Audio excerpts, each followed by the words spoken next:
Hey guys, welcome back to the channel Everyday Carry for the Everyday Guys. So today's video is about an extremely important topic. You can't see it, but on the table behind you is a ton of gear. Michelle and I decided we want to go hiking tomorrow, and I like to prep everything the day before so that when I wake up early, I can just take everything and go.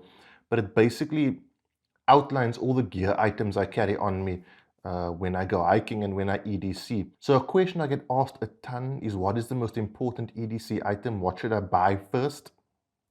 Or I want to start EDCing, what firearm should I buy first? That's actually one of the questions I get asked the most. And to every person I've answered that question to, please ignore it because I'm changing it to this answer.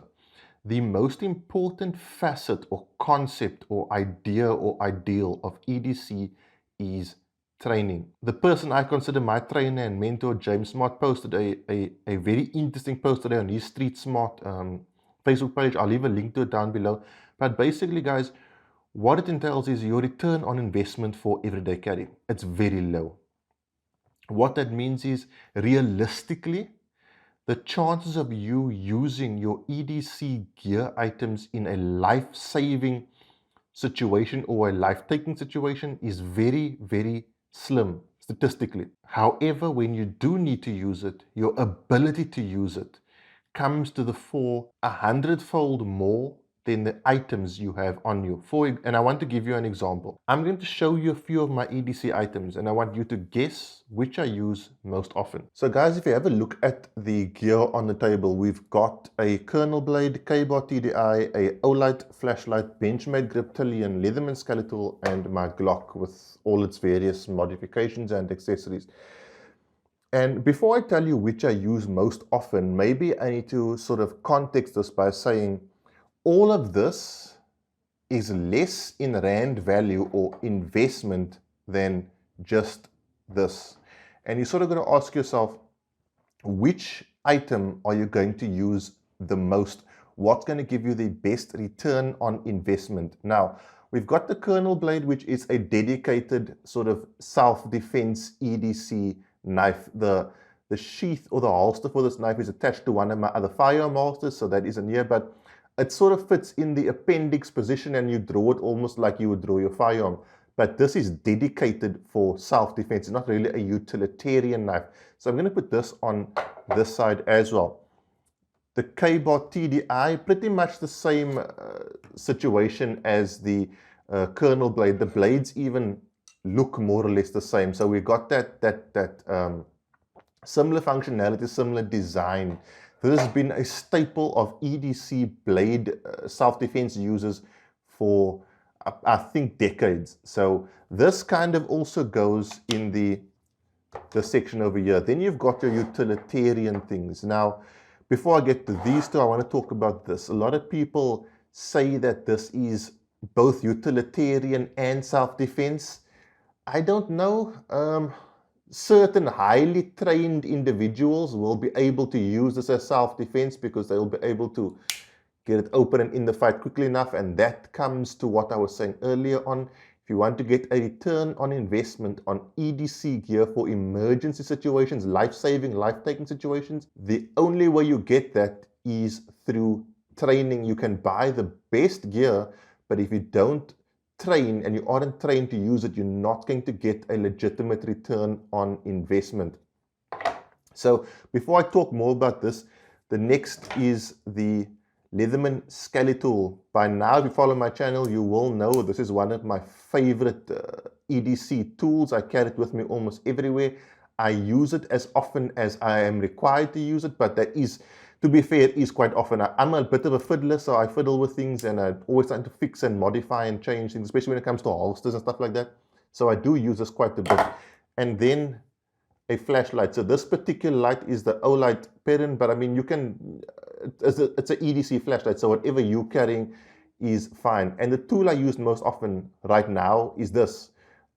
Simply because I live in South Africa, right? We have sort of regular load shedding. If you are from South Africa, load shedding is when our electricity provider intermittently cuts electricity for maintenance. Now, a lot of maintenance is going on at the moment, so we get a lot of load shedding. So I use this over the past, I'd say, month or two, my flashlight has been my most used EDC item. So the question then comes to, what do I need all of this for?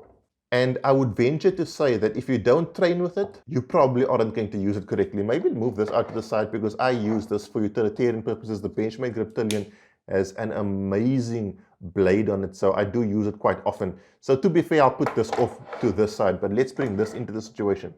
What would be the point of all of this gear? A Glock in South Africa probably costs about 10,000 Rand. This is about a 25,000 Rand Glock you have on the table.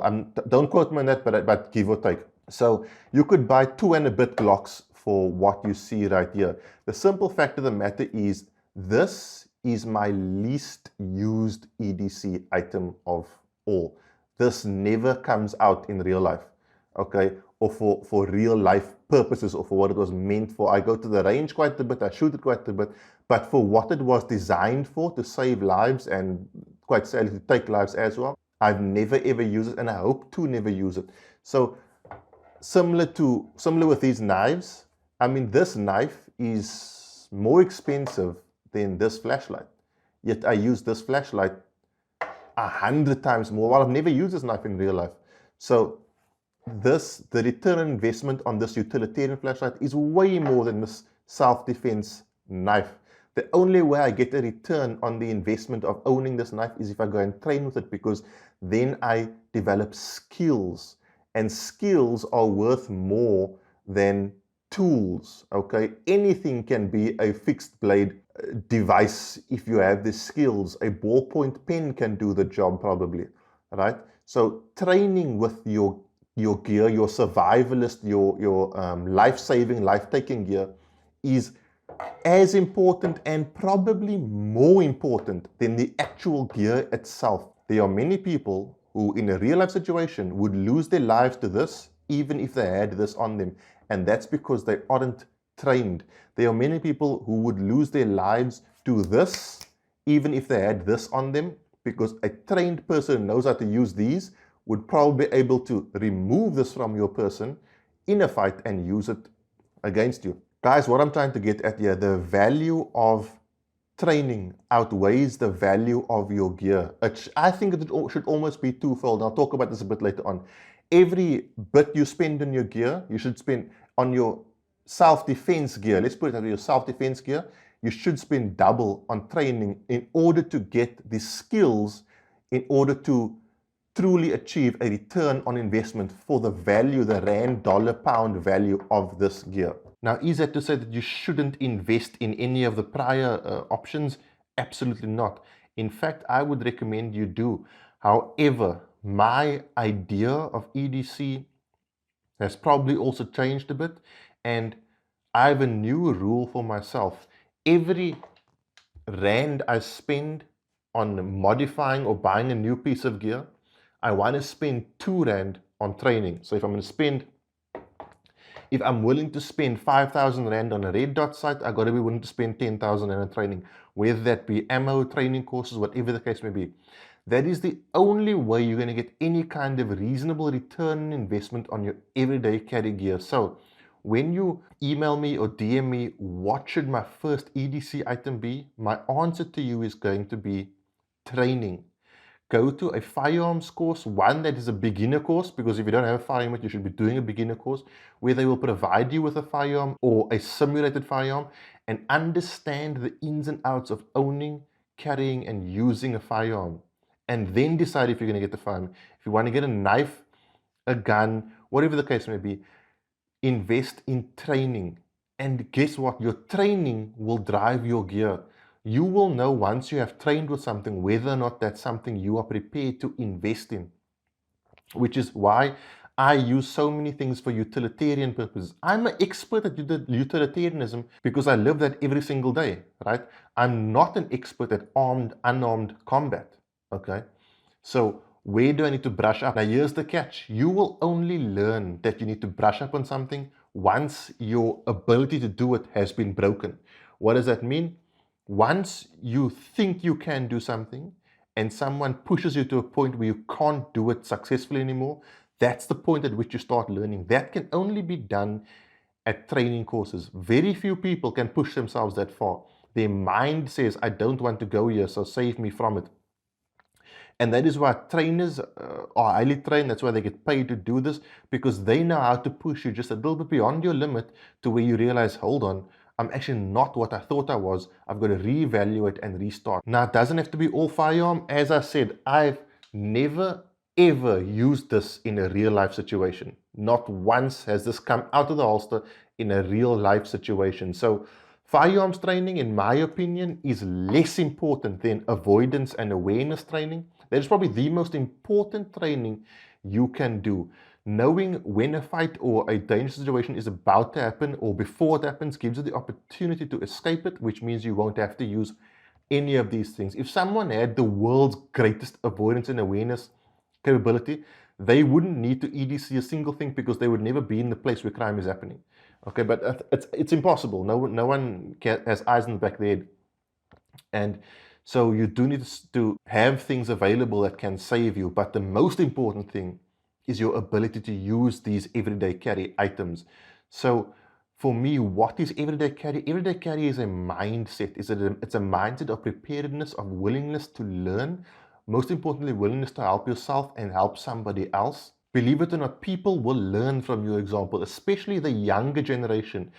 The younger generation is not going to do what you say necessarily, but they will do what you do. If you've got a young niece, nephew, son, daughter, brother, sister, whatever the case may be, if they see you helping someone out with a plaster or a wet wipe when they need it, or using your knife to do whatever, guess what? They're going to learn to copy that. They will understand the value of carrying it because they're seeing it being used.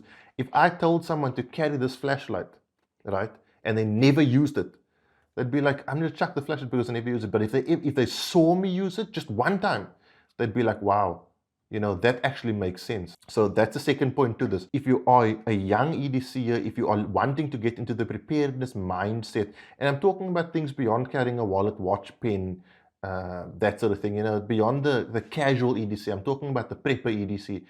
If that is something you want to get into, stop whatever you're doing and say, I've got so much rands, dollars, pounds, whatever it's going to be. How much of that can I invest in training? Go to a training course, do the training course, and then re-look at what gear items you want to carry, because that is the only way you're going to get any kind of return on your investment for your gear items. I know it's a bit of a strange video, but it is something serious, and we've got to all start switching our mindset and getting to more training courses and just doing more training ourselves. Spend that extra 5,000 Rand, buy ammo and go do a training course. Or just buy ammo and shoot and get better at shooting. Watch YouTube videos, do whatever you have to do just to improve. All you have to do is consistently be better than you were yesterday. With your mindset, with your avoidance and awareness, with your ability to use your EDC items. Guys, that is it. Thank you so much for watching. I'll see you guys soon. Next week, normal service resumes with reviews and things. Have a good week. Be safe. Cheers. God bless.